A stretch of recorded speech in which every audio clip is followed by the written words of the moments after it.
Good afternoon, everybody. This is Lauren Cohen from Investing Across Borders, and I am here today with Amine Rahal.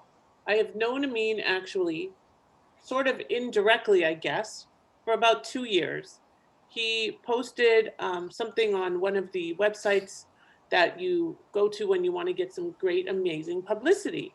And he was in the midst of writing a book, which we will talk about, called The Immigrant Hustle. And he was looking for immigrants with a story, immigrants to the US mainly, with a story. And guess what? I had a story, and he happened to like it. So I think there's what, 50 people in the book, I mean? Yeah, that's right. There's 50 people. Yeah. And so I was one of the lucky few that got chosen. And we went through a lot of, actually, there was a lot of due diligence to make sure that we were the right choice and wrote our sections. And it was a really an amazing experience.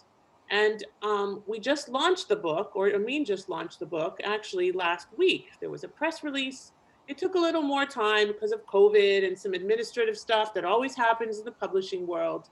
And of course, Amin didn't want it to go out without it being perfect because he is a marketing expert after all.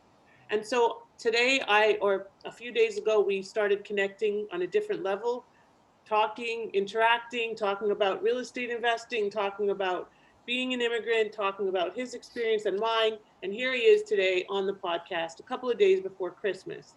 So, Amin, please, I would love to hear you introduce yourself. I know a little about you, and I forgot to ask you whereabouts in my hometown you are actually located, but we can talk about that another time. But Amin is currently physically situated in my hometown of Toronto, Ontario, Canada, and grew up in Montreal. So why don't you share a little bit about yourself? Yeah. So I'm based in Toronto. I own a digital marketing company called Iron Among Solutions. We do web design, digital marketing, which includes SEO, PPC, social media PPC advertising. being pay per click for those that don't know. Yeah, like Google ads, Bing ads, that kind of stuff, even Facebook ads.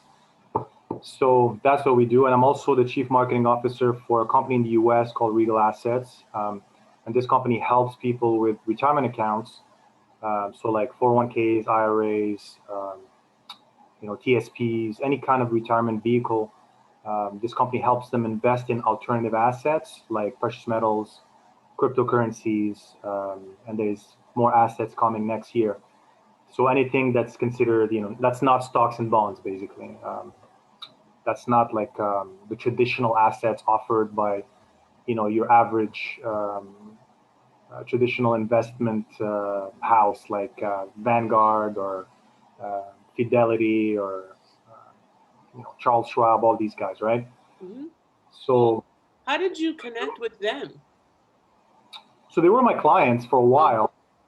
Um, at first, they were my clients. I was just helping them with digital marketing, and eventually, after working with each other for 10 years, I just, I was offered to become chief marketing officer and help basically their entire marketing strategy, Right. So, and yeah, so that's how it started as just them being a client, and I got involved just a couple of years ago as a chief marketing officer. Well, that is super cool. So Yeah, so I used to live in the States. I used to live right, in the city. I lived there right. for a few years, and then I moved to China. I lived there for a year and a half with my girlfriend. She was teaching English. I just wanted an experience. I just felt like just wanted to travel, and I just felt like Asia was calling my name. It just felt like an exotic, adventurous place to go to. So I just went to China with my And was girlfriend. it? Oh, it was amazing. Great Oh, experience. I'm glad that you came back before this all started. Yeah. That would have really not been fun. No, but you know what? Apparently they're doing much better than we are. Yeah. I still have a lot of contacts in China, and they're telling me everything's back to normal there. Wow. So it's unbelievable given the amount of people they have. But yeah, Yeah, so the US has not done a very good job. Canada's done better, but the US kind of like has let the ball drop in a very big way. And yeah, being here, being Canadian and American, being here has been interesting and had its share of challenges, definitely. And the uncertainty and the way that people have responded. Canada is just such a different country, and it's become, I think, that much more apparent, I mean, through this whole pandemic, is the way Canada versus, and I say versus because it's not a competition, but Canada has reacted and responded and handled versus the US, which has literally in most cases not reacted and handled and responded very well. So on that note, we won't go into politics because that's a whole other story. Kind of warms, yeah. Yeah, we that's definitely not an area I want to get into on this podcast. Oh my goodness, especially right now. But You get a but lot. the pardon? You get a lot of hateful comments. No matter which side you're on, there's gonna be that. And yeah, and my mom is constantly saying, my mom who's in Toronto is constantly saying, your president this and your country that. I'm like, Mom, I am still Canadian. Like, I live here, but I'll always be Canadian, and we do think differently no matter what. So you are working with eight. You have both nationalities, right? I do. I'm dual. Yeah. And that's what I do. I help other people get the same or move across borders and get their visas and so on. And Yeah. so you chose to remain in Canada despite the fact that probably 80% of your clients, and certainly your largest client, the asset company, Yeah. are in the US. What made you decide to do all of this extensive cross-border interaction and yet remain in Canada? Obviously, you lived in China, you lived in New York City, but you chose to be in Canada. Why? Yeah, so it's mostly family reasons, to be honest. Um, I could have stayed in the US. I mean, the fact that I work remotely, like I work online, so I could be in China, I could be in Papua New Guinea. It really doesn't make a difference as long as I have, a solid internet connection. I could be anywhere. So, I'm actually my partner at the financial company. He's Canadian also, but he's been living in Los Angeles. And he's been asking me to move there, right? He's like, hey, you should come. It's great here, and it'd be great, and I'll introduce you to all these people and stuff. And I said, yeah, eventually I'll definitely come. I don't know if I'll stay there, but I'll definitely come for a bit. So I'm all about traveling. I'm all about like discovering different areas. I don't know where to settle yet. Yeah. I think it's the same with my partner, my girlfriend. We both like traveling. Right now, we're both here for family reasons, and we both can work remotely, so that's great. But yeah, I don't know if I want to settle in one country yet, or if I want to just experience a different country for a while and then move on to another one. Right? Life is short, and if you can work remotely, why not? Right? Right, for sure. One of my clients and friends and colleagues, who was actually my first podcast guest, he's nomadic. The longest he's ever stayed put was during this pandemic in Calgary, but really he chooses to be everywhere in the world rather than any specific place in the world. Yeah. So, at the end of the day, Calgary is his home, but right now he's down in Cabo, and he goes all over, literally all year round, and that's great if you can. When you don't have kids and all of that, you have that freedom. And even when you do have kids nowadays, because half of them are doing school virtually anyway, so exactly, and they can experience the world. So what prompted you to come up with the idea to develop this book around these 50 immigrant stories? Yeah, that's a good question. So when I grew up in Montreal, I always had friends from all over, right? From Asia, from Africa, from South America, from everywhere. And I always thought Montreal was a very diverse place, right? Yeah. And I loved it. I had friends from all over, and that's when I discovered, like, I got to discover different types of foods and different customs and things like that. But then when I moved to New York City, 2006, that was after college, I got a job there. That's when I really got to experience what a real cosmopolitan city looks like. Because in New York, virtually everyone you meet on the street is from somewhere else. Absolutely. It's one of those cities, right? It's like an international capital. It's like the headquarters of business. Of everything. Exactly. Of everything. Yeah. So so when I was there, basically, I realized that there's two types of immigrants. There are immigrants that are super well settled, and they have a they either have a great job, or they start a business, or they're going to school. But on the other side, you have immigrants that are not really happy of their situation there, right? Right. And when you take a lot of cabs in New York, you get to meet some of these people, That's for sure. right? Like they had like degrees in their home countries. They had And here they got nothing. yeah, they had like super important jobs back home, and then here they resort to driving a cab because they couldn't find really anything that matched their Right. qualifications. Yeah, so and when I talked to them, and I asked them, how they feel about everything, they, a lot of them were just like very, very disappointed in either in the government or, what have you, right? Like they were just not where they wanted to be. And whenever I suggested, like, have you ever thought of starting a business, right? Like, was that ever an option for you? Like just working for yourself, becoming an entrepreneur? They always came up with answers like, I don't have a business degree, or I don't have the money, I don't have connections, this is too complicated. When in my mind, it's way easier to start a business than to look for a job that will match your PhD that you got back home, right? Like you come with a PhD from a country, it's not going to be recognized in the US. If you're looking for a professor job or job at a university with that degree in hand, you have no chance. So you pretty much have to go back to school, right? Like um, to get another degree altogether if you want to get those types of jobs. But I And just, that costs money, which you don't yeah, have. So that's a exactly. whole other cycle. Yeah, but I just thought it was funny how they thought entrepreneurship was so difficult that it was like out of reach for them. Like these are just like a few people, obviously, that I spoke with, but it just to me, just I was like, no, it's not as difficult as you think. It's actually much easier now. You're in the U.S. Like you can register a company name in the within the same day, and you can open a business bank account right there and then you're in business. You just print business cards, you make a website, and you start advertising yourself. To me, it's way easier. It always felt way easier than trying to save money, go to school, get a PhD, and plus you're pursuing your passion, that which is way more important in the end, right? A lot of these guys, and by the way, my father, he was a chemistry professor. He passed away last year, by the way.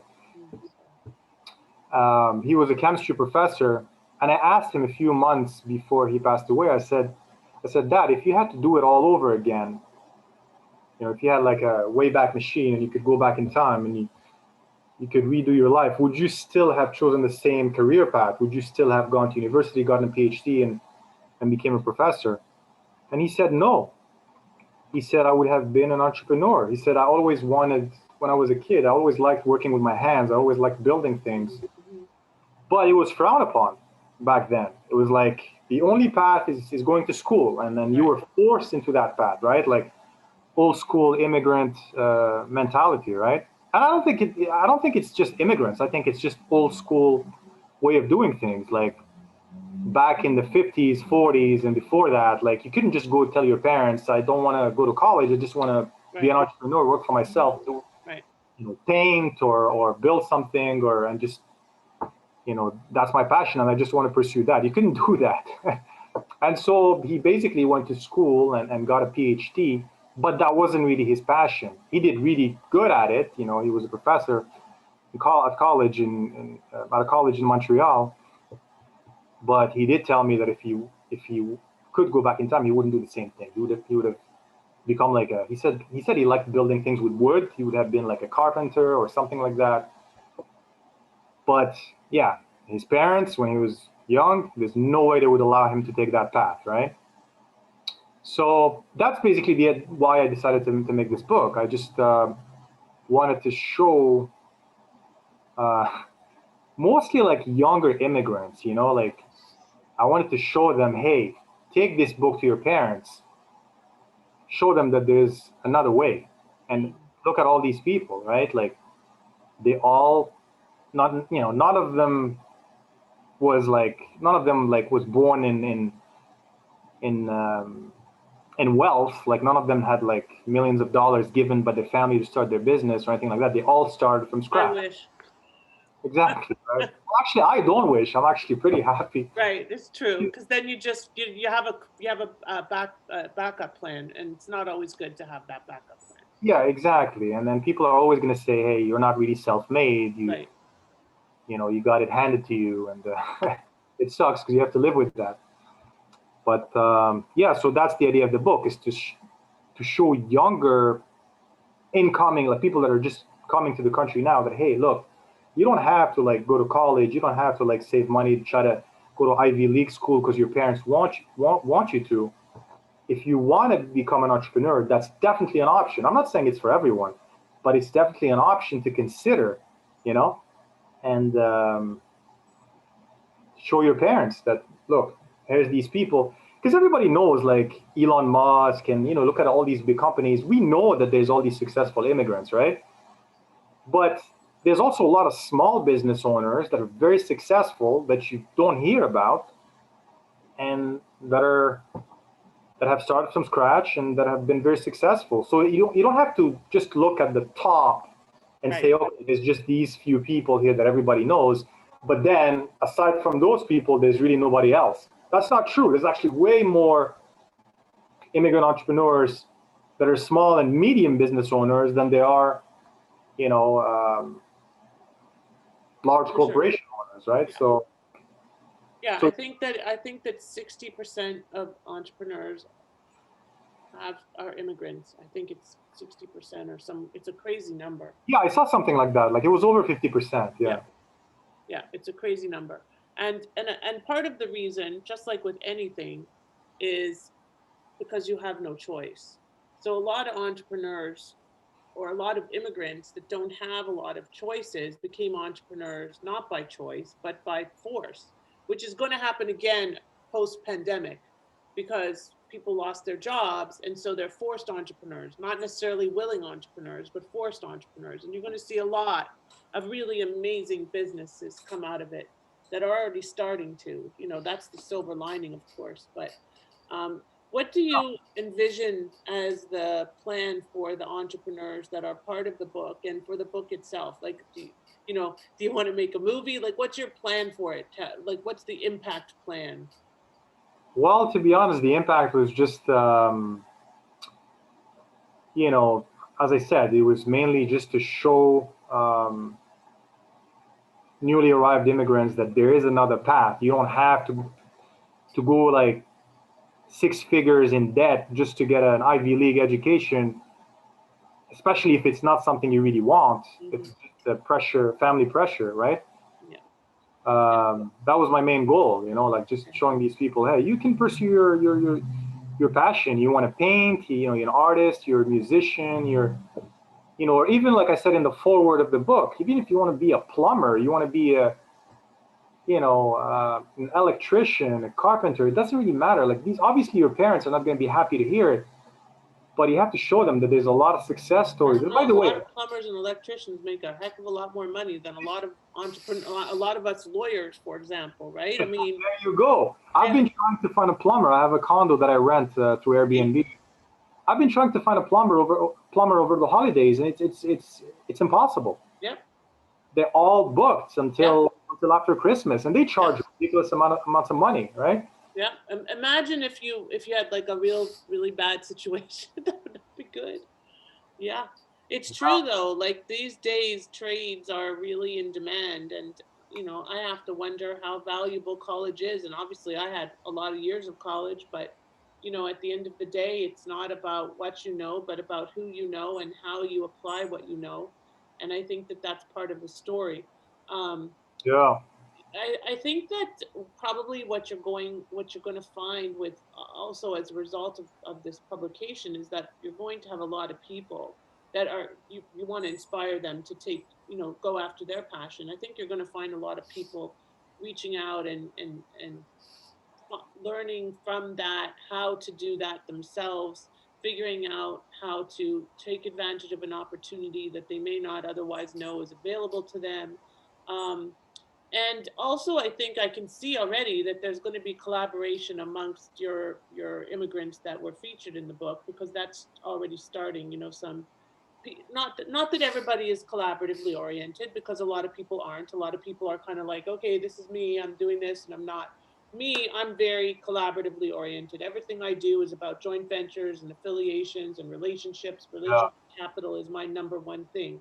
And as a result, I'm going to respond every single time to somebody making that effort. And I think that that's going to be a very positive thing for all of us that were featured in the book, as well as for you, because you're, you know, the star of the show, the ringleader, so to speak.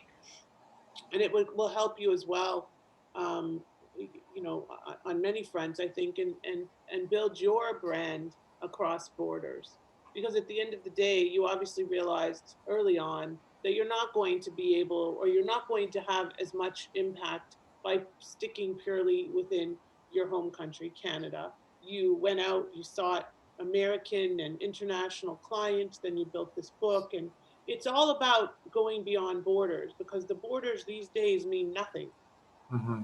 And as long as you have the right legal support and legal structure in place, you can really build your business as far and wide as you want to, especially, again, the silver lining of COVID being that the world is truly small.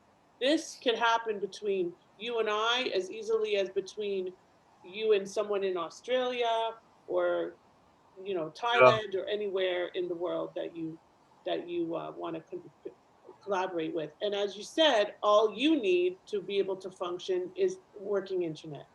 And that's Ex- true for me too. That laptop lifestyle, that Exactly. true freedom of movement. You know, being able to be. I've spent summers in Israel where I've functioned as if I were local. Time difference is obviously an issue, but that's the only thing. Yeah, So the difference is the only issue. You're right. And I tell, I have 7 employees, and I tell them I have no problem with workations. You can work from anywhere as long as you have, solid internet and I can reach you and you're available during business hours.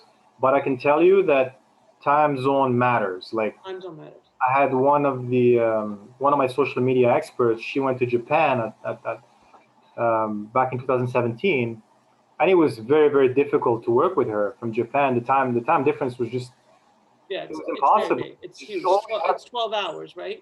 you basically have to wait an extra day to get a Yeah, response to an email, yeah, right? And that makes a big difference. yeah. So I told them if you go to like Europe, that's doable. Right. Obviously within the 5 6 hours, no big deal. no big deal. The Right, Americas, that's fine. But right, further than that, I don't think it's going to work. You have right. to let me know, and we'll see if we can make it work. But I would prefer if it's within maximum 6 hours, so we can overlap at least by a few hours every day, and so I can Right. get It's the same. so true. Like when I have spent the time in Israel, it's 7 hours ahead of us Eastern, but it's 10 hours ahead of West Coast. And a Oh, lot of my business is done with the West Coast. Now that's hard, because where I could take a call, let's say in Israel, excuse me, at, you know, midnight, that's going to be 10 hours earlier on the, it's just, it becomes confusing. yeah. So that's about the max, I think, like 6 7 hours. Beyond that, like you said, it's the next day. Like I had a call this morning with Hong Kong. I was trying to reach him last night. It was 11:30 here, so it was 11:30 there during the day. That's confusing. Then I've worked with some places that are 14 hours ahead, even like that's, you know, or Australia. That's a whole other day, literally. So Yeah. it's challenging, but you know what? You overcome the challenges, and like you said, you give your people a lot of freedom, and that's amazing, because we can do that. We couldn't do that 10 years ago, and now we have a lot of things like Zoom and all these opportunities, FaceTime. I mean, the world is a smaller place. I mean, how do people reach you, and how do people access the book? Yeah, so the book is on Amazon, Chapters, Barnes and Noble, um, By the Kobo. way, Chapters is in Canada, just saying. Well, what's the equivalent in It's Barnes and Noble. or it's the same company, right? Yeah. Okay, because there's also Indigo. What's Indigo? Yeah, Indigo is, I think it's owned by, I think Indigo is independent, but we don't have that here. Oh, okay, okay. So yeah, uh, all major retailers, as they say.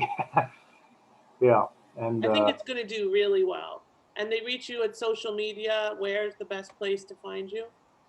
so Twitter, Amine Rahal, so AMINERAHAL. That's my username on Twitter. LinkedIn, also same username basically. I think my last and first name are inverted on LinkedIn, but if you just type Amine Rahal, I should be one of the first few results. Okay. Yeah, I'm on Facebook, but Facebook I don't really post anything. It's mostly just keep up with the family and see what friends are doing. It's more like personal. I Right. use Got it. more personal stuff, but LinkedIn and Twitter I use for everything, and I'm more active on those. Cool. Well, I Yeah, thank you for including me in the book. I'm looking forward to lots of opportunities together in the future. I thank you for your time right before Christmas. I my wish you a pleasure, Laura. very, pardon? No, I said my pleasure. It's interesting because there was a lot of entrepreneurs that initially landed in Canada or Singapore or Australia or the UK and then moved to the US. So it's another thing that I wanted to highlight in the book, but I don't think I really covered it. But the US is really this place that has like an advantage over a lot of other countries in the in the sense that it attracts any successful entrepreneur from anywhere. And I think that's the strength Yeah, that only the U.S. has, it's if you think true. about it. Because you even think about Elon Musk. He's South African slash Canadian. His mom is Yep. Canadian, right? He studied in Ontario, Yep. but then he moved to Silicon Valley, right? You have to. You It's have to. If you're going to have an impact, it's kind of like I work with a lot of Israeli startups over time, and yeah, Israel's this tiny little country, and yeah, you have to go out of that tiny small country, and if you're going to make it big in the world, no matter how much yeah. political, right, you've got to be able to make it in the U.S. And And a so lot of, yeah, yeah. pardon? No, that's exactly it. And Yeah, that's what I wanted to highlight. When I was talking to all these cab drivers and all these immigrants that I had met in New York, that were really disappointed, that really felt like there was nothing they could do, and I just wanted to remind them, hey, you are in the country where even successful people in their own countries want to come, right? Because they want to make a big impact. Because you can make a big impact in the UK and in Australia and Canada, but if you want to make a global, worldwide impact, you kind of have to make it in the US first, right. right? And I think that's It's kind of like dating. It's kind of yeah, like dating. You'll date this one and this one and this one and this one, but when you're ready to actually get married, you'll come to the U.S. When you're ready to actually make that commitment, it's the U.S. that's going to help you. And the reality is, it's the same in my real estate investing side of my world, because no market is going to offer the opportunities and freedoms and benefits that the U.S. real estate market offers. exactly. Notwithstanding the fact that where you are, you can't touch a home for under $1 million, but you've just got, it's just numbers. It's sheer numbers and availability. Like, not to say that China and Brazil don't have huge populations, but their controls and their regulatory systems are completely different. Here, it's a free market, and no matter who is the president, it's going to always be that way. There is freedom of mobility and freedom of access, and currency restrictions are not nearly like they are in many other countries around the world. So, and you also have free, just liberties, just general liberties. Again, politics aside, because I've got some comments on that, but generally speaking, Canada is the only country that's even remotely similar. But the challenge in Canada is that you only have 1/10 of the population. and Exactly. and that makes a huge difference no matter what. And you are always, I remember I was a poli-sci major, and in school I used to teach mass communications, and we would always talk. This was obviously before I ever knew I would be living and functioning in the US. How about this mammoth to the south? Because nothing in Canada, we have the CRTC to protect Canadian content, right? Because Canada is so impacted by America, even though it's still a very different country. The Yeah. reality is that you just can't compete. You can't compete on a global scale. So again, Yeah, and that's something that I actually I wrote in the book. You know, in the U.S., the market really doesn't care about your ethnicity, about your religion, about your skin color, about your gender, sexual orientation, anything. It doesn't really care about any of that. If you have a good product, there's a right, huge market that will buy. right, Like as you said, Canada is 10 times smaller. So is Australia. Australia, I think, is even smaller than Canada. I think they're 25 million. But so all these countries, you know, they have a similar entrepreneurial landscape as the US, but a much smaller market. So right, you can make it, you know, you can make it in those countries, but you'll never make it as big as someone that does exactly the same thing as you do, but in the US. Just as you said, it's a numbers game. You've got over 350 million people, I think, right? 350 million yeah, that are willing to buy if you have a quality product or service. yeah, And so, and that's something that I always loved about entrepreneurship. Like, nobody really cares who you are. You don't have to be born in a that's right. wealthy family. You don't have to have a specific ethnicity, gender, none of that. It's really just about the quality of your product. And so I'm surprised that not more people are doing it. Right, And, you know, so many people are just seeking, you know, these Ivy League schools and going in debt to get these degrees that are really, in the end of the day, you know, not guaranteeing you anything. You don't have any guarantee of getting any job at the end of it, especially if it's in a field like art or you know, communication or any of these. You know, I have a friend who's has a PhD in philosophy. He has never found a job ever because the only thing he could do is teach philosophy in yeah. college. Good luck finding those jobs. There's only so many jobs for that, right? Because there's only so many people that are going to want to get that degree. So Exactly. So that's what I love about entrepreneurship. You have something, you know, you have a quality product or service, you will know right away. You can get started pretty quickly, and the market will tell you the honest truth in the first year. You really don't have to, you know,